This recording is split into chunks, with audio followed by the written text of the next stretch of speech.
Hello दोस्तों, welcome to our platform Path Finder for NET JRF. और दोस्तों, हमारी जो श्रृंखला चल रही है जिसमें हम रोज सुबह 15 क्वेश्चन महत्वपूर्ण प्रश्न ज्योग्राफी से संबंधित उन्हें हम सोल्व करते हैं।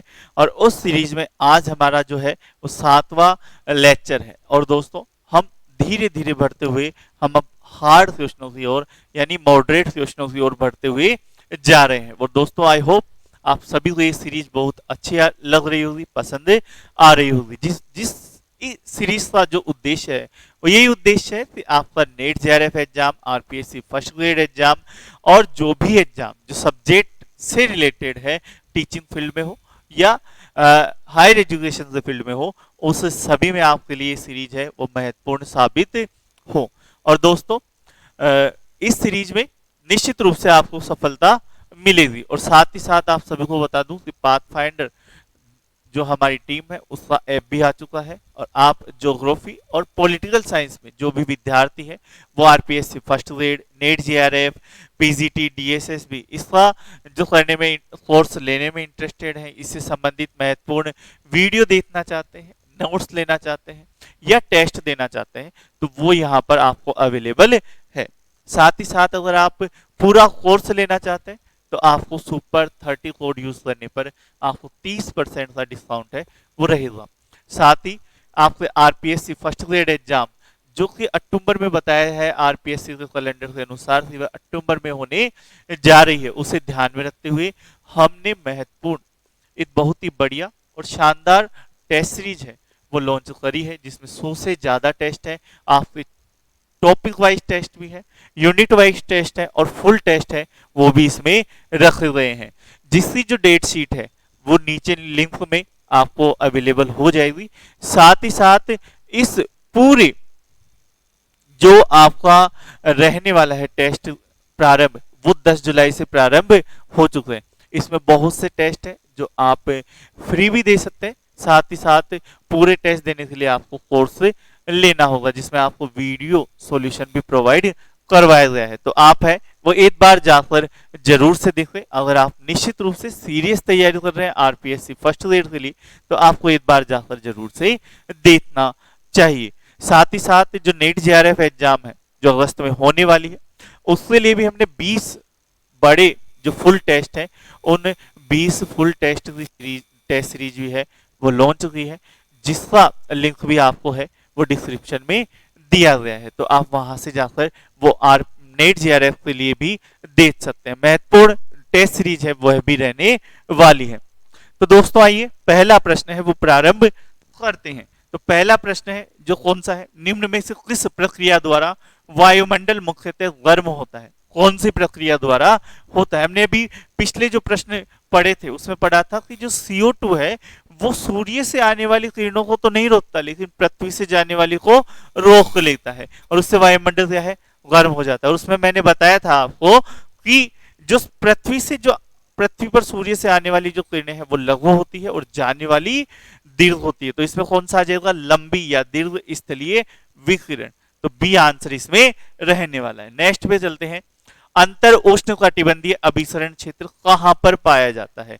अंतर उष्णकटिबंधीय क्षेत्र एक निम्न दाब का क्षेत्र है जो कि सूर्य की स्थिति का अनुसरण करता है। और ये सामान्यतः क्योंकि अधिकतर समय सूर्य क्या है 0 डिग्री के आसपास रहता है, तो ये सामान्यतः विषुवत रेखा के आसपास पाया जाता है। तो विषुवत रेखा के निकट है वो अंतर उष्णकटिबंधीय क्षेत्र, जिसे अगर आप इंग्लिश में बोले तो ITCZ के रूप में इसे जानते हैं शॉर्ट टर्म में। उत्तरी गोलार्ध में निम्न वायुदाब के चारों तरफ पवनों की दिशा क्या होगी? कौन सी दिशा में बहेगी वो पवनें? तो कौन सी होती है, घड़ी से विपरीत या घड़ी से समान? किस दिशा में बहती है उत्तरी गोलार्ध में? तो उत्तरी गोलार्ध में निम्न वायुदाब का क्षेत्र बनता है तो घड़ी के विपरीत है वो बनता है। तो घड़ी की सुई के विपरीत दिशा में यह होता है। बी आंसर इसमें आएगा। वायु राशियों के निर्माण के उद्गम क्षेत्र निम्न में से कौन सा है?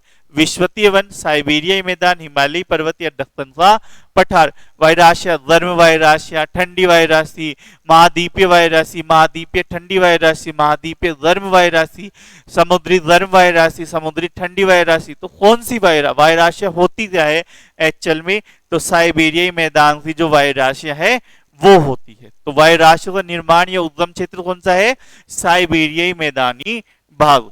चलिए नेक्स्ट, कोपेन से ए प्रकार की जलवायु के लिए निम्न में से कौन सी दशा महत्वपूर्ण है? ए प्रकार की, ए संकेत, 5 संकेत लिए थे उसने, ए संकेत A B C D E और फिर एच भी बताया था।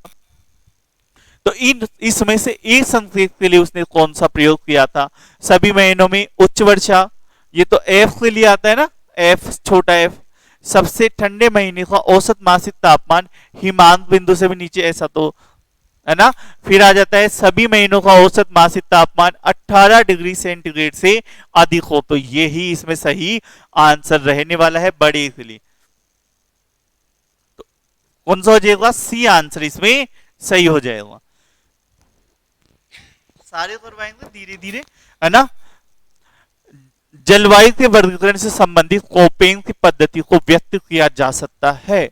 किस पद्धति को व्यक्त किया जाता है? कौन सी पद्धति है? अनुभाविक है, अनुप्रयुक्त है, व्यवस्थित है, जननिक है? कौन सी पद्धति इसमें ली गई थी? तो ये कैसी है?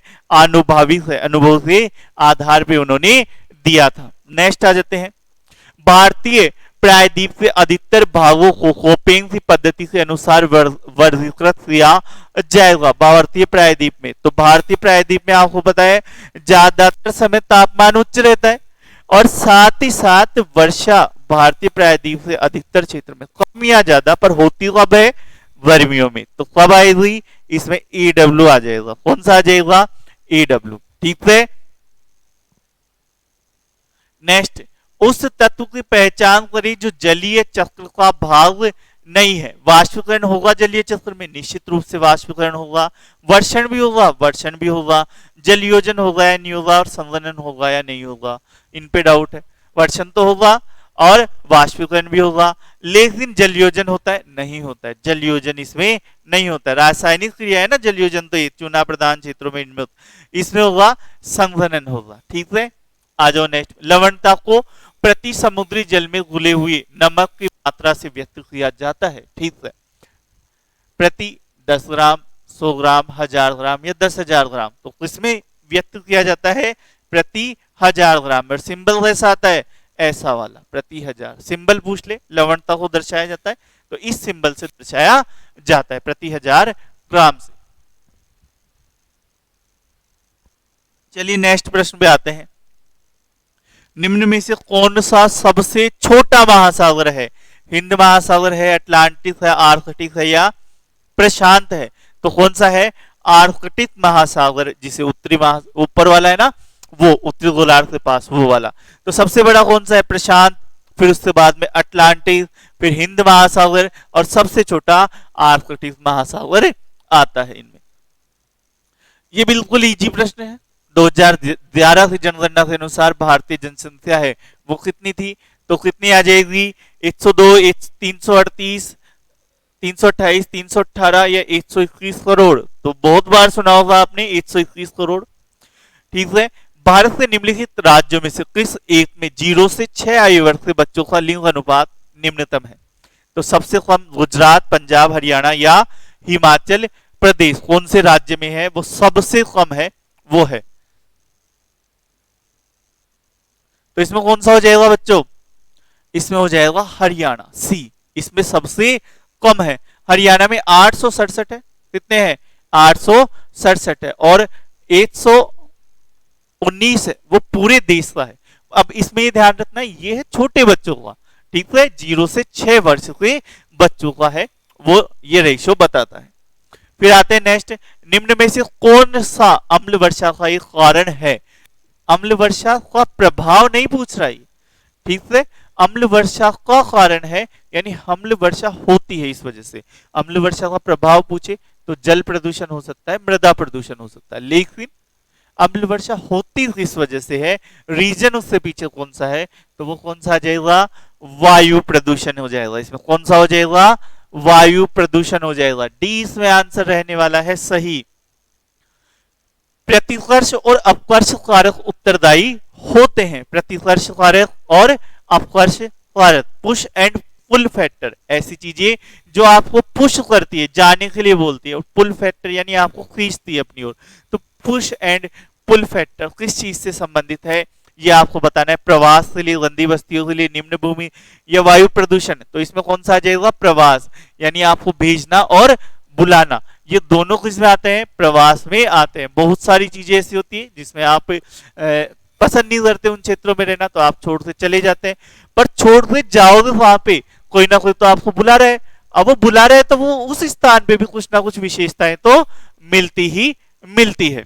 फिर आते हैं नेक्स्ट पे, भारत का अधिकांश विदेशी व्यापार वहन होता है, तो कौन से होता है, तो इसमें जो आंसर रहने वाला है बताओ जल्दी से, विदेशी व्यापार, क्योंकि भारत की चारों ओर स्थलीय सीमा है, उत्तर भारत में देखोगे, लेकिन उसमें ट्रांसपोर्टेशन की सुविधा बिल्कुल भी नहीं है। और दक्षिण भारत की जब हम बात करते हैं तो दक्षिण भारत में क्या है, दक्षिण भारत में आपके चारों ओर क्या है, समुद्र है, और समुद्र की वजह से आपको या तो स्थल से, समुद्र से आओ या वायु से, तो भारत का अधिकांश विदेशी व्यापार समुद्र और वायु द्वारा होता है। तो ये महत्वपूर्ण आज के प्रश्न थे दोस्तों, आप सभी के द्वारा ये बोला जा रहा है कि सर प्रश्न क्वेश्चन की जो संख्या है वो थोड़ी सी बढ़ाई जाए। आई होप, मैं उम्मीद करता हूँ कि इनकी जो प्रश्न संख्या है वो हम 20 तक ले जाएंगे और फिर धीरे धीरे 25 तक भी ले जाएंगे। पर नेक्स्ट सेशन से इसकी जो नंबर ऑफ क्वेश्चंस है वो हम 20 रखने वाले, और फिर उसके बाद में हम इसको धीरे धीरे बढ़ाएंगे, ठीक है। आई होप आप सभी को ये पसंद आ रहा होगा, अच्छा लग रहा होगा। ज्यादा से ज्यादा शेयर करें, ठीक है, जिससे ज्यादा से ज्यादा लोगों को इसका बेनिफिट मिले, और जो भी लोग नए जुड़े हैं वो पहले सेशन से इसे देखना प्रारंभ करें, जिससे आपको इसका इजी से मॉडरेट की ओर हम जब इससे रुझान देते हैं ये, तो इसमें आपका बहुत अच्छा बेनिफिट आपको इसमें मिलने वाला है। धन्यवाद दोस्तों।